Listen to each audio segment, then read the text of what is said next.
Welcome to ఊరువాడ. తెలంగాణలో group 1 mains exam ప్రశాంతంగా ముగిసింది. గ్రేటర్ పరిధిలో 46 పరీక్షా కేంద్రాలు ఏర్పాటు చేశారు. పరీక్షా కేంద్రాల వద్ద గట్టి ఆంక్షలు విధించారు. అభ్యర్థులను క్షుణ్ణంగా పరిశీలించే హాల్ కి అనుమతించారు. 1:30కు పరీక్షా కేంద్రాల గేట్లు మూసివేసి తర్వాత వచ్చిన అభ్యర్థులను అనుమతించలేదు. దీంతో వారు కన్నీటి పర్యంతమయ్యారు. గ్రూప్ 1 అభ్యర్థులకు శుభాకాంక్షలు తెలిపారు సీఎం రేవంత్ రెడ్డి. ఎలాంటి ఆందోళన లేకుండా ఏకాగ్రతతో పరీక్షలు రాయాలి అని అభ్యర్థులకు సూచిస్తూ ట్వీట్ చేశారు. ఈ పరీక్షలో విజయం సాధించి తెలంగాణ పునర్నిర్మాణంలో భాగస్వాములు కావాలని కోరుకుంటున్నానని తెలిపారు సీఎం రేవంత్. ప్రభుత్వ మూర్ఖపు వైఖరితో గ్రూప్ 1 అభ్యర్థులు ఆందోళనతో ఉన్నారని అన్నారు మాజీ మంత్రి కేటీఆర్. జీవో 29 పై న్యాయ పోరాటం చేస్తామన్నారు. జీవో నెంబర్ 55 ప్రకారం గ్రూప్ 1 అభ్యర్థులకు న్యాయం జరుగుతుంది అన్నారు. బలహీన వర్గాలను ప్రభుత్వం చిన్నచూపు చూస్తోందని ఆరోపించారు మాజీ మంత్రి. గ్రూప్ 1 అభ్యర్థుల పిటిషన్ పై జోక్యం చేసుకున్నందుకు సుభాష్ రెడ్డి గారు చామంతి పూల సాగును చేస్తూ 6 లక్షలు సంపాదిస్తున్నారు. మీరు ఆయన నుండి నేర్చుకోవాలా? అయితే ఫ్రీడమ్ యాప్ ని డౌన్లోడ్ చేసుకోండి. సుప్రీంకోర్టు నిరాకరించింది. ఈ సమయంలో జోక్యం చేసుకోలేమని స్పష్టం చేస్తూ పరీక్ష వాయిదా వేయలేమని తెలిపింది. హైకోర్టులోనే తేల్చుకోవాలని పిటిషనర్లకు సూచిస్తూ మధ్యంతర ఉత్తర్వులు ఇచ్చేందుకు సుప్రీంకోర్టు నిరాకరించింది. పిటిషనర్ తరపు కపిల్ సిబాల్ వాదనలు వినిపించారు. గ్రూప్ 1 విషయంలో సుప్రీంకోర్టు తీర్పుపై దాసోజు శ్రవణ్ కీలక వ్యాఖ్యలు చేశారు. సుప్రీంకోర్టు పరీక్ష నిర్వహించమని చెప్పినా ఫలితాలు వెల్లడించొద్దని క్లారిటీ ఇచ్చిందన్నారు. డెప్యూటీ నిర్ణయం అయ్యాక ఫలితాలు ఇవ్వాలని సుప్రీంకోర్టు ఆదేశించిందన్న దాసోజు బీసీ వర్గాల హక్కులను సుప్రీంకోర్టు కాపాడినట్టుగానే భావిస్తున్నామన్నారు. సమాజాన్ని పట్టి పీడిస్తున్న డ్రగ్స్ మహమ్మారి అంతమే ప్రభుత్వ లక్ష్యమన్నారు సీఎం రేవంత్ రెడ్డి. పంజాబ్ లో డ్రగ్స్ కు బానిసైన యువకుల దుస్థితిని ఆయన వివరించారు. 10 ఏళ్లుగా తెలంగాణలో పెరిగిన డ్రగ్స్ గంజాయి రవాణాను సమర్థవంతంగా అరికడుతున్నామని చెప్పారు. పోలీసు అమరవీరుల సంస్మరణ దినం సందర్భంగా నివాళులర్పించారు రేవంత్. నక్సలిజం, రౌడీయిజాన్ని అణచిన ఘనత ఏపీ పోలీసులదే అన్నారు ముఖ్యమంత్రి చంద్రబాబు. పోలీస్ శాఖకు పెండింగ్ లో ఉన్న 100 కోట్ల బిల్లులు చెల్లించామన్నారు. త్వరలో 6000 కానిస్టేబుల్ పోస్టుల భర్తీకి హామీ ఇచ్చారు. విజయవాడలో పోలీస్ అమరవీరుల సంస్మరణ దినం నిర్వహించారు. సీఎం చంద్రబాబు, హోంమంత్రి అనిత అమరులకు నివాళి అర్పించారు. గడిచిన 5 ఏళ్లు పంచాయతీల నిధులు దుర్వినియోగం చేశారని వైసీపీ సర్కార్పై విమర్శలు చేశారు డిప్యూటీ సీఎం పవన్ కళ్యాణ్. 5 సంవత్సరాల కాలంలో ఏ ఒక్క పని చేయలేదని 500 కోట్లకు పైగా ఖర్చు పెట్టి రుషికొండ ప్యాలెస్ కట్టారని ఆరోపించారు. ఆ డబ్బు మంచినీటి కోసం పెట్టుంటే నీళ్ల సమస్య తీరేదన్నారు పవన్. విజయనగరం జిల్లాలో అతిసార ప్రభావిత గ్రామాల్లో పర్యటించారు డిప్యూటీ సీఎం పవన్ కళ్యాణ్. గుర్ల పీహెచ్సీలో బాధితులను పరామర్శించారు. వ్యాధి వ్యాప్తి కారణాలపై అధికారులతో ఆరా తీశారు. గ్రామంలో పారిశుద్ధ్యాన్ని పరిశీలించి బాధిత కుటుంబాలతో మాట్లాడారు. బాధితుల ఆరోగ్య పరిస్థితిని అడిగి తెలుసుకున్నారు. నవంబర్ 11 నుంచి ఏపీ అసెంబ్లీ సమావేశాలు నిర్వహిస్తున్నామని తెలిపారు స్పీకర్ అయ్యన్న పాత్రుడు. తనకు నమస్కారం పెట్టాల్సి ఉంటుందని మాజీ సీఎం జగన్ అసెంబ్లీకి రావడం లేదన్నారు. ఈసారైన అసెంబ్లీ సమావేశాలకు జగన్ రావాలని అందుకోసమే ఎదురు చూస్తున్నానన్నారు అయ్యన్న పాత్రుడు. విద్యుత్ ఛార్జీల పెంపు ప్రతిపాదనపై ఆగ్రహం వ్యక్తం చేసింది బీఆర్ఎస్. కేటీఆర్ నేతృత్వంలో బృందం విద్యుత్ నియంత్రణ మండలికి వెళ్లి ప్రతిపాదనను తిరస్కరించాలని వినతిపత్రం ఇచ్చారు. ఛార్జీల పెంపుతో ప్రజలపై 18.5 కోట్ల భారాన్ని మోపేందుకు ప్రభుత్వం సిద్ధమైందని ఆరోపించారు కేటీఆర్. వెంటనే ఛార్జీల పెంపు నిర్ణయాన్ని ఉపసంహరించుకోవాలని డిమాండ్ చేశారు. ఆలయాలపై దాడులు జరుగుతున్నా రాష్ట్ర ప్రభుత్వం పట్టించుకోవడం లేదన్నారు ఎంపీ ఈటెల రాజేందర్. ముత్యాలమ్మ ఆలయంపై కావాలనే కొందరు దాడి చేశారని ఆరోపించారు. దీనిపై ప్రభుత్వం సమగ్రమైన విచారణ చేపట్టాలని, వారి వల్ల కాకపోతే కేసును ఎన్ఐఏకు అప్పగించాలన్నారు. గవర్నర్ను కలిసిన బీజేపీ బృందం ఈ మేరకు వినతి పత్రం ఇచ్చింది. ముత్యాలమ్మ గుడి ఘటనపై స్పందించారు సీఎం రేవంత్. ప్రజల మధ్య వైషమ్యాలు రెచ్చగొట్టాలని చూస్తున్నారని అన్నారు. ముత్యాలమ్మ గుడి దగ్గర ఘటనలు ఆందోళనకరంగా ఉన్నాయన్నారు. కొందరు మానసిక పరిస్థితి దారుణంగా ఉందన్న సీఎం అందుకే పోలీసులు కఠినంగా వ్యవహరిస్తున్నారని అన్నారు. గవర్నర్ జిష్ణుదేవ్ శర్మను బీసీ సంఘాల నేతలు కలిశారు. ప్రభుత్వ చర్యలతో బీసీ వర్గాలకు అన్యాయం జరుగుతోందంటూ గవర్నర్ దృష్టికి తీసుకువెళ్లారు.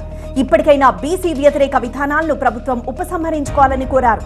లేని పక్షంలో పోరాటం తప్పదని ప్రభుత్వాన్ని హెచ్చరించారు. గుంటూరులో పర్యటించిన మంత్రి తుమ్మల నాగేశ్వరరావు ఏపీ విలీన గ్రామాలపై ఆసక్తికర వ్యాఖ్యలు చేశారు. తాము విలీనమైన 7 మండలాలను తిరిగి అడగటం లేదన్నారు. భద్రాచలం పైన ఉన్న 5 పంచాయతీలను మాత్రమే అడుగుతున్నామని క్లారిటీ ఇచ్చారు. విలీన సమయంలో హడావుడిగా ఆ గ్రామాలను కూడా ఏపీలో కలిపారని అన్నారు తుమ్మల.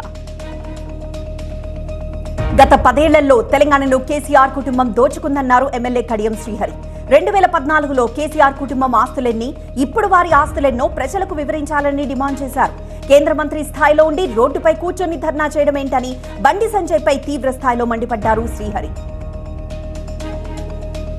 దక్షిణ కొరియా రాజధాని సియోల్ పర్యటనలో తెలంగాణ మంత్రుల బృందం పర్యటిస్తోంది. చెత్త నుండి విద్యుత్ ఉత్పత్తి చేసే ప్లాంట్ చంగ్జియాన్ నదిని మంత్రులు అధికారులు సందర్శించారు. మూసీ పునరుజ్జీవం కోసం ప్రభుత్వం కట్టుబడి ఉందన్నారు మంత్రి పొన్నం ప్రభాకర్. సియోల్ను మించిన స్థాయిలో మూసీని ప్రక్షాళిస్తామని చెప్పారు. తనపై నమోదైన కేసును కొట్టివేయాలని కోరుతూ ఏపీ హైకోర్టులో హీరో అల్లు అర్జున్ పిటిషన్ దాఖలు చేశారు. ఈ పిటిషన్ను రేపు న్యాయస్థానం విచారించనుంది. ఎన్నికల సమయంలో అల్లు అర్జున్ నంద్యాల వెళ్లినప్పుడు భారీగా అభిమానులు తరలివచ్చారు. సెక్షన్ 144 పోలీస్ యాక్ట్ 30 అమల్లో ఉండగా అనుమతి లేకుండా జన సమీకరణ చేపట్టారని కేసు నమోదైంది. రానున్న రోజుల్లో అర్హులైన వారికి 2 కోట్ల ఇళ్లు ఇవ్వాలంటూ నిర్ణయించామని మంత్రి పెమ్మసాని చంద్రశేఖర్ అన్నారు. జియో ట్యాగింగ్ తో అర్హులైన ప్రతి ఒక్కరికి ఇల్లు అందేలా చూస్తామన్నారు. ప్రధానమంత్రి ఆవాస్ యోజన పథకంపై గుంటూరులో నిర్వహించిన అవగాహన సదస్సులో మంత్రి పెమ్మసాని, రాష్ట్ర మంత్రి పార్థసారథి పాల్గొన్నారు. National forensic science university campus ను విశాఖపట్నం లేదా అమరావతిలో ఏర్పాటు చేయాలని కేంద్ర హోంశాఖ మంత్రి అమిత్ షాకు నర్సరావుపేట ఎంపీ కృష్ణదేవరాయలు విజ్ఞప్తి చేశారు. ఈ మేరకు ఒక లేఖ కూడా రాశారు. బీజేపీకి జగన్ దత్తపుత్రుడని, మోదీకి వారసుడని ఏపీసీసీ అధ్యక్షురాలు వైఎస్ షర్మిల ఆరోపించారు. ఫీ రియంబర్స్మెంట్ పథకాన్ని నాడు వైఎస్ఆర్ అద్భుతంగా అమలు చేస్తే సీఎంగా జగన్ పథకాన్ని నీరుగార్చారని ఎక్స్ వేదికగా షర్మిల ఆగ్రహం వ్యక్తం చేశారు. విజయవాడలో డ్రోన్ సమ్మిట్ కు ఏర్పాట్లు ముమ్మరం చేశారు. పున్నమి ఘాట్ దగ్గర 5,000కు పైగా డ్రోన్లతో జరిగే మెగా షో చూసేందుకు విస్తృతంగా ఏర్పాట్లు చేశారు. బెన్ సర్కిల్, రామవరప్పాడు, ప్రకాశం ప్యారేజ్ దగ్గర డిజిటల్ తెరలు పెట్టారు. తిరుమలలో హెలికాప్టర్ చక్కర్లు కొట్టడం కలకలం రేపింది. దీంతో భక్తులు ఆగ్రహం వ్యక్తం చేస్తున్నారు. ఆగమ శాస్త్రానికి విరుద్ధం అంటూ మండిపడుతున్నారు. అయితే ఈ హెలికాప్టర్ ఎక్కడి నుంచి ఎక్కడికి వెళ్లింది అనే దానిపై టీటీడీ అధికారులు ఆరా తీస్తున్నారు. తిరుమల శ్రీవారి దర్శనాలకు తెలంగాణ నేతల సిఫార్సు లేఖల్ని అనుమతించకపోవడంపై కాంగ్రెస్ నేతలు ఆగ్రహం వ్యక్తం చేశారు. టీటీడీ తీరుపై ఎమ్మెల్యే అనిరుద్ రెడ్డి, ఎమ్మెల్సీ బల్మూరి వెంకట్ తీవ్రంగా మండిపడ్డారు. తెలంగాణ ప్రజాప్రతినిధుల లెటర్లను పరిగణలోకి తీసుకోవాలన్నారు. తెలంగాణ నాయకులపై ఎందుకంత చిన్న చూపని వాళ్లు ప్రశ్నించారు. సత్యసాయి జిల్లా ధర్మవరంలో జగన్ ను అడుగు పెట్టనివ్వబోము అన్నారు మంత్రి సత్యకుమార్. దౌర్జన్యాలకు మారుపేరైన కేతిరెడ్డి పరామర్శకు వస్తున్న జగన్ ను అడ్డుకుంటామన్నారు. రైతుల కోసం ఏనాడు ధర్మవరం రాని జగన్ కబ్జాకోరు పరామర్శకి ఎలా వస్తారని నిలదీశారు. Back to Uruvada. Volunteer Durga Prasad హత్యలో తన కుమారుడు శ్రీకాంత్ అరెస్ట్ ను ఖండించారు మాజీ మంత్రి విశ్వరూప్. ఈ హత్యతో తన కుమారుడికి ఏమాత్రం సంబంధం లేకున్నా రాజకీయ కక్షతోనే కేసులో ఇరికించారని ఆరోపించారు. అక్రమ అరెస్టుపై కోర్టు ద్వారా న్యాయ పోరాటం చేస్తామన్నారు. దుర్గాప్రసాద్ హత్యలో శ్రీకాంత్ తో పాటు 2 రౌడీ షీటర్ల ప్రమేయం కూడా ఉందని ఆరోపించారు మంత్రి వాసంశెట్టి సుభాష్. విశ్వరూప్ తన మంత్రి పదవిని అడ్డం పెట్టుకుని కేసు దర్యాప్తును ముందుకు వెళ్లనీయట్లేదన్నారు. మర్డర్ అయిన వెంటనే అతని భార్యకు శ్రీకాంత్ లక్ష్య ఇచ్చారని, ఇప్పుడు బాధితురాలే ముందుకొచ్చి కేసు పెట్టిందని తెలిపారు సుభాష్. మనిషి గౌరవంగా బతకాలంటే చదువు ఎంతో అవసరమన్నారు ఎమ్మెల్సీ కోదండరాం. ఈ రోజున చదువు అంగట్లో సరుకుగా మారిపోయిందని ఆవేదన వ్యక్తం చేశారు. షాద్ నగర్ లో ప్రభుత్వ జూనియర్ కళాశాల నూతన భవన నిర్మాణానికి భూమి పూజలో ఎమ్మెల్యే వీర్లపల్లి శంకర్ తో కలిసి పాల్గొన్నారు కోదండరాం. రాజీవ్ రహదారిపై నిర్మిస్తున్న ఎలివేటెడ్ కారిడార్ల విస్తీర్ణాన్ని 100 ఫీట్లు కుదించాలని డిమాండ్ చేస్తూ సికింద్రాబాద్ కార్ఖానాలో వ్యాపారులు ర్యాలీ నిర్వహించారు. కారిడార్లకు 200 ఫీట్ల రహదారి విస్తీర్ణం చేస్తే తమ దుకాణాలు ఇళ్లను కూల్పోవాల్సి వస్తుందని ఆవేదన వ్యక్తం చేస్తున్నారు. ప్రభుత్వం ఈ అంశంపై పునరాలోచించాలని కోరుతున్నారు. హైదరాబాద్ నాంపల్లిలోని ఇందిరా ప్రియదర్శిని ప్రభుత్వ కళాశాల వద్ద బయో టాయిలెట్ బస్సు బీభత్సం సృష్టించింది. పరీక్ష రాయడానికి వచ్చే విద్యార్థుల కోసం ఏర్పాటు చేసిన బయో టాయిలెట్ బస్సు డ్రైవర్ అజాగ్రత్తతో కాలేజ్ గోడ గేటును ధ్వంసం చేసింది. కడప జిల్లా పాపిరెడ్డిపల్లె శోకసంద్రంలో మునిగిపోయింది. ఛత్తీస్గఢ్ దగ్గర మందుపాతర పేలిన ఘటనలో గ్రామానికి చెందిన కొడవటి కంటి రాజేష్ వీరమరణం పొందారు. సైనిక లాంఛనాల మధ్య జవాన్ అంత్యక్రియలు జరిగాయి. రాజేష్ కుటుంబంలోని ఒకరికి జిల్లా సైనిక కార్యాలయంలో ఉద్యోగం ఇవ్వాలని ప్రభుత్వాన్ని కోరారు గ్రామస్తులు. మహబూబ్ నగర్ జిల్లా గండేడ్ ప్రాథమిక వ్యవసాయ సహకార బ్యాంక్ ముందు రైతులు ఆందోళనకు దిగారు. తమకు తెలియకుండా తమ పేర్ల మీద లోన్లు తీసుకున్నారని ఆరోపించారు. స్థానికంగా లేని వారి పేర్ల మీద, మరణించిన వారి పేర్ల మీద లోన్లు రీషెడ్యూల్ చేశారని ఆరోపించారు. సహకార బ్యాంకుకు తాళం వేశారు రైతులు. కోనసీమ తిరుమల వాడపల్లి వెంకటేశ్వర స్వామి 12వ వార్షికోత్సవ బ్రహ్మోత్సవాలు అంగరంగ వైభవంగా ప్రారంభమయ్యాయి. ఎమ్మెల్యే బండారు సత్యానందరావు దంపతులు స్వామివారికి పట్టు వస్త్రాలు సమర్పించారు. చందన స్వరూపుడైన 7 వారాల వెంకన్న స్వామి బ్రహ్మోత్సవాల సందర్భంగా వాడపల్లికి పోటెత్తారు భక్తులు. వారసులకు ఉద్యోగాలు ఇవ్వాలంటూ హైదరాబాద్ లోని గాంధీ భవన్ ముందు ఆందోళనకు దిగారు VRL. GO number 51, GO number 55లను అమలు చేయాలని డిమాండ్ చేశారు.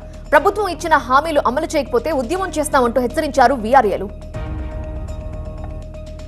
ప్రధాని మోదీకి నకిలీ డిగ్రీ సర్టిఫికెట్ వ్యాఖ్యలపై ఢిల్లీ మాజీ సీఎం కేజ్రీవాల్ కు చిక్కులు పెరిగాయి. తనపై గుజరాత్ యూనివర్సిటీ దాఖలు చేసిన క్రిమినల్ పరువు నష్టం దావాను కొట్టివేయాలని కేజ్రీవాల్ దాఖలు చేసిన పిటిషన్ను సుప్రీంకోర్టు తిరస్కరించింది. కేజ్రీవాల్ వ్యాఖ్యలతో తమ ప్రతిష్టకు భంగం వాటిల్లిందని గుజరాత్ యూనివర్సిటీ ఆరోపించింది. ప్రపంచమంతా ఆర్థిక సంక్షోభాన్ని ఎదుర్కొన్న సమయంలో కూడా భారత్ వేగంగా అభివృద్ధి సాధించిందన్నారు ప్రధాని. కోవిడ్, యుద్ధాలు, ఆర్థిక సంక్షోభాల వేళ మనం భారత శతాబ్దం గురించి ఆలోచిస్తున్నామని తెలిపారు. తమ ప్రభుత్వం తిరిగి అధికారం చేపట్టిన 125 రోజుల్లో ఎన్నో విజయాలు సాధించిందని ఢిల్లీలో జరిగిన ఒక సదస్సులో తెలిపారు నరేంద్ర మోదీ.